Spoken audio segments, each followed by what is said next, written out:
So we're going to talk about problem 25. Maria is standing on the edge of a cliff that's 10 meters high over a canyon. She throws a rock upwards over the side of the cliff. Right before the rock reaches the canyon floor, it has a speed of 25 meters per second. So here we go. So let's start out by drawing a picture of the situation. So there's Maria on top of the canyon. Boom. Let's pretend she has no height. She throws the rock up and boom, there it lands. And I know that this velocity here is 25 meters per second downwards, and I know this height is 10 meters. Okay, so just kind of getting those on the page. But before I really do anything here, what I'm going to, of course, want to do is assign directionality. Let's say, for the sake of this problem, up is positive. So if we look at this, what am I looking for? What's the total rock's displacement, the initial velocity, total trip time, and maximum height? Well, that sounds to me like in the partition, I want to do totals because I'm looking for total time, initial velocity, which is the initial velocity of the total trip. I have the final velocity of the total trip. It just makes sense to do all of this. So here we go. So delta yt, vit, vft, a, and tt. So let's put in the things that I know definitively. I know vft is negative 25 meters per second.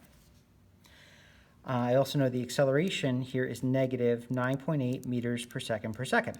I know that because gravity acts downwards and upwards is positive, therefore this is negative. Now, sort of the trick of the problem here is the total displacement. This is not a calculation. This cliff is 10 meters high, so the final position of this rock is 10 meters below the initial position.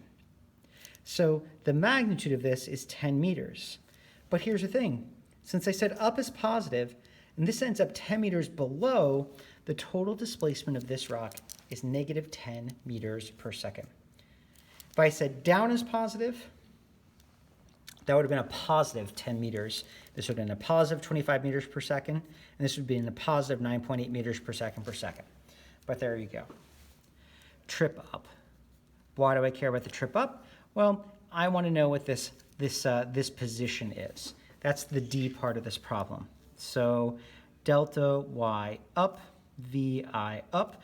Now these are going to be identical, so finding one gets me the other. Vf up is 0, a is equal to negative 9.8 meters per second, and I don't know what t up is. So there we go. That's what we got. So let's start solving. So here's my answer to A. It was just a statement of truth. So I'm going to box it and label it so that the reader knows that I have done that. Next, the initial velocity of the rock. Well, I'm looking at this. Oh, I got it. B. Let's use the maximum height equation. Vft squared is equal to vit squared plus 2a delta yt.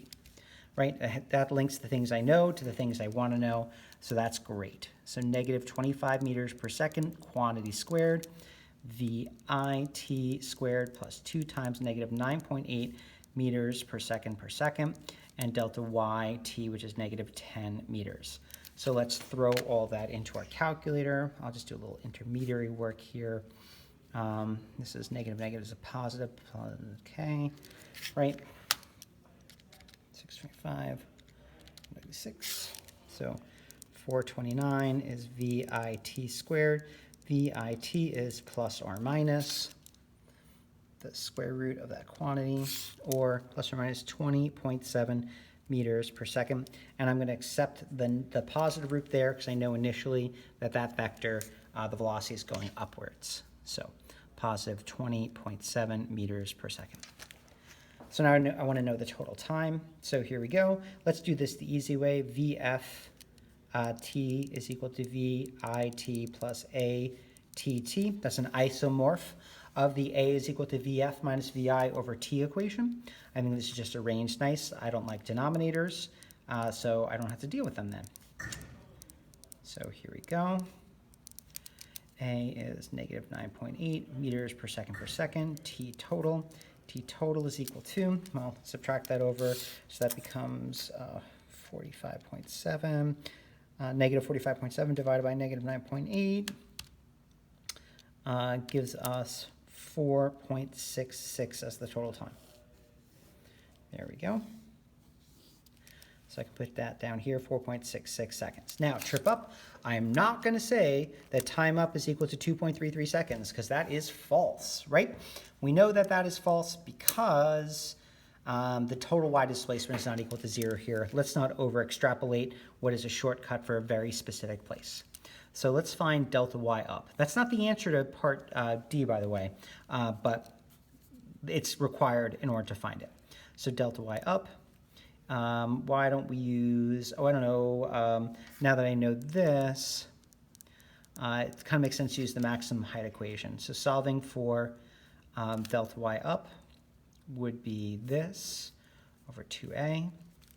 And so this is, that term zeroes out. So negative 20.7 meters per second, quantity squared, all over 2 times negative 9.8 meters per second squared. That is just this, 429. So 429 divided by 19.6. Okay, gets us a positive 21.9 there. And so then that is this, 21.9 meters. If we look at the problem, it says what's the maximum height above the canyon floor? It wants to know this entire height there. Therefore, the height here is going to be 10 meters plus 21.9 or 31.9 meters, and that is the height.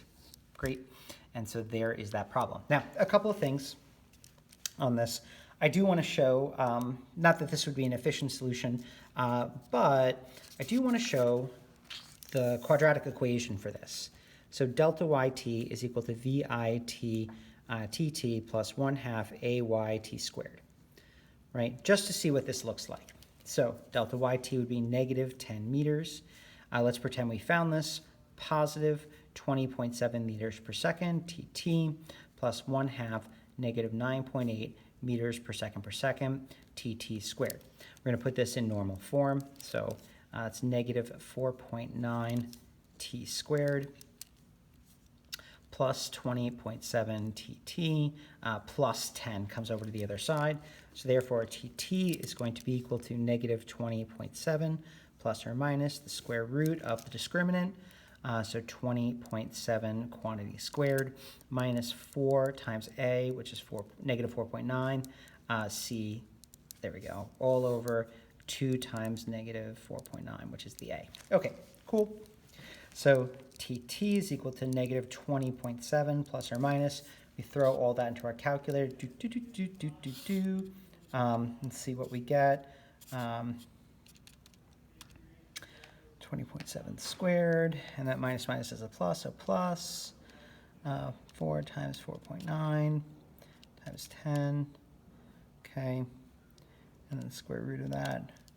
I'm getting 25 meters per second. Oh, of course, because that's the initial velocity, right? So there we go. And what do I have from there? Over negative 9.8. And so if I do this with the negatives, that becomes positive.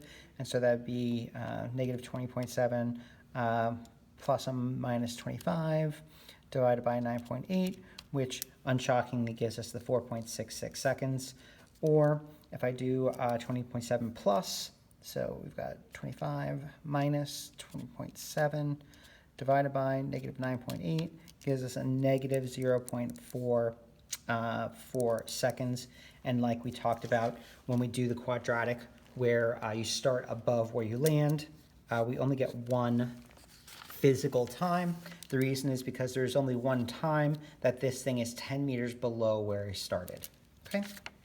So just to kind of confirm that notion, and just so that we can see this as well, let's also find the time up, right? So we can explicitly do that comparison. Time up would be Vf up minus Vi up over A. Once again, these are well beyond the scope of what this problem is asking, but I just want to confirm some things that we spoke about, right? Do our plug-in, and that is 2.55 seconds. So if that's the time up, that means the time down is going to be the time up, or the time total minus the time up, or 4.66 seconds minus 2.55 seconds. And that gives us 2.11 seconds. So we've confirmed the time up here is going to be, hold on a second, what did I do? Oh, time up is total time minus, well, time down is total time minus time up. What did I do? Because I used the, there we go. I used the final velocity here, not the initial velocity, 20.7 meters per second. Oh, it's like something is going drastically wrong here. Okay, sorry about that, folks. Almost got through it. 9.8. See, I make mistakes too, but then I sense check them to know that I was going down the wrong path because I got the backwards of the answers.